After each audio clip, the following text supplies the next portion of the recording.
Ja tornam a ser tots vosaltres. El darrer dia vàrem veure què feien els objectes de Can Lluís i Cana Lluïsa mentre ells dormien.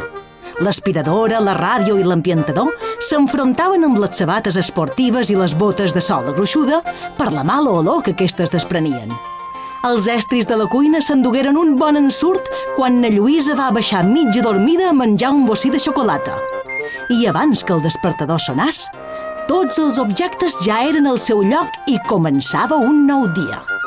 Però aquestes no són totes les sorpreses que ens esperen mentre dormim. Torna a ser hora d'anar-se'n a dormir a Can Lluís i a Cana Lluïsa. Avui han fet una excursió amb l'escola fins al Galatzó. Com sabeu, es tracta d'una muntanya de 1.027 metres que es troba a la zona de Ponent de Mallorca, entre Estellencs i Puigpunyent. Heu de saber que és la mateixa muntanya on el comte Mal va ser condemnat per la seva crueltat a cavalcar eternament totes les nits sobre un cavall negre envoltat de flames. I bé, ara ha arribat l'hora de descansar i ho tenen ben merescut després de l'esforç. Però no tothom dorm a la casa. A l'habitació de les juguetes pareix que hi ha una mica de trull. Si ens acostam sense fer molt de renou, crec que podrem veure què passa.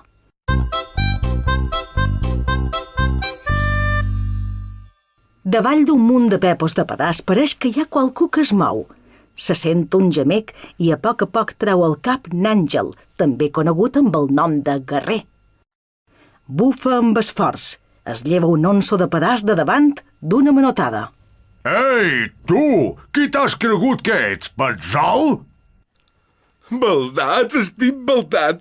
Avui els nins m'han donat un dia terrible. Pitjor que si tots els meus enemics, fins i tot aquell cretí d'en Minos que sempre parla en versos mal rimats, s'haguessin ajuntat per atacar-me.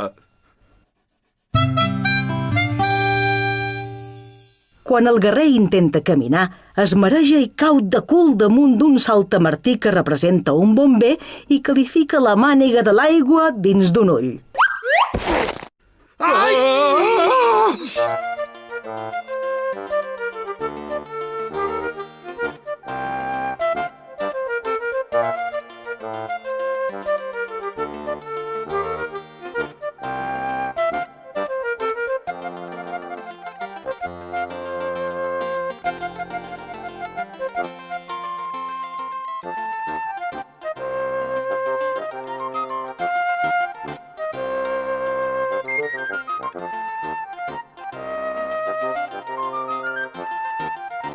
Ui, perdona, guerrer, però m'has caigut damunt i...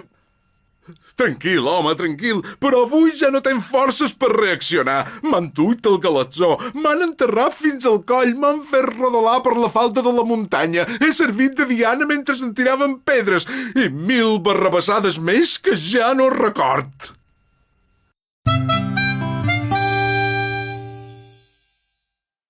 I tu et queixes? El bomber i el guerrer es giren de cop per veure de qui és la veu, però només es topen amb unes cames enormes. A poc alcen la mirada i veuen una pepa immensa amb la panxa inflada com una bota.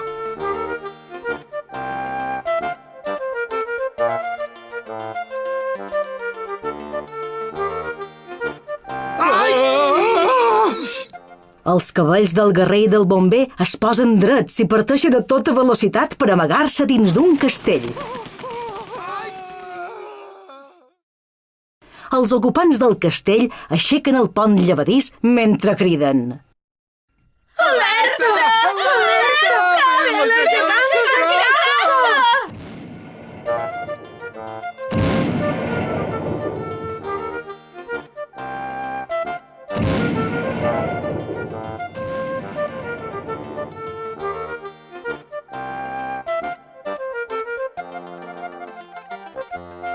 Però la Pepa monstruosa segueix avançant amb passes pesades i poderosa perquè des d'allà dalt no sent les veus petites de la gent del castell.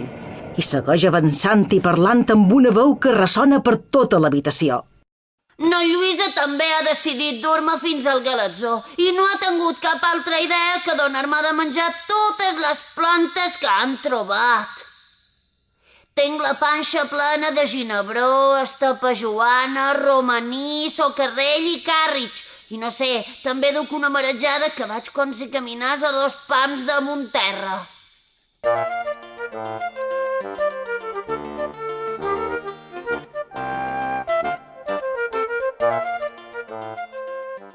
La Pepa fa una passa en fals i cau de panxa sobre el castell, que es fa miques i escampa els seus ocupants per tota l'habitació. El guerrer va a parar enmig de la via d'un tren. Quan intenta aixecar-se, veu que el tren se li acosta a tota velocitat. Treu forces d'on no en té i comença a córrer davant del tren.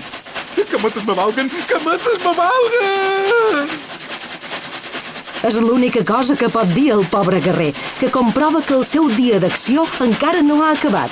Que mates me valguen! Que mates me valguen! I mentre el nostre guerrer fa braó, bota i corre, convé que nosaltres reposem, perquè encara ens queden un bon caramull d'emocions a la sala de les juguetes. Continuarà.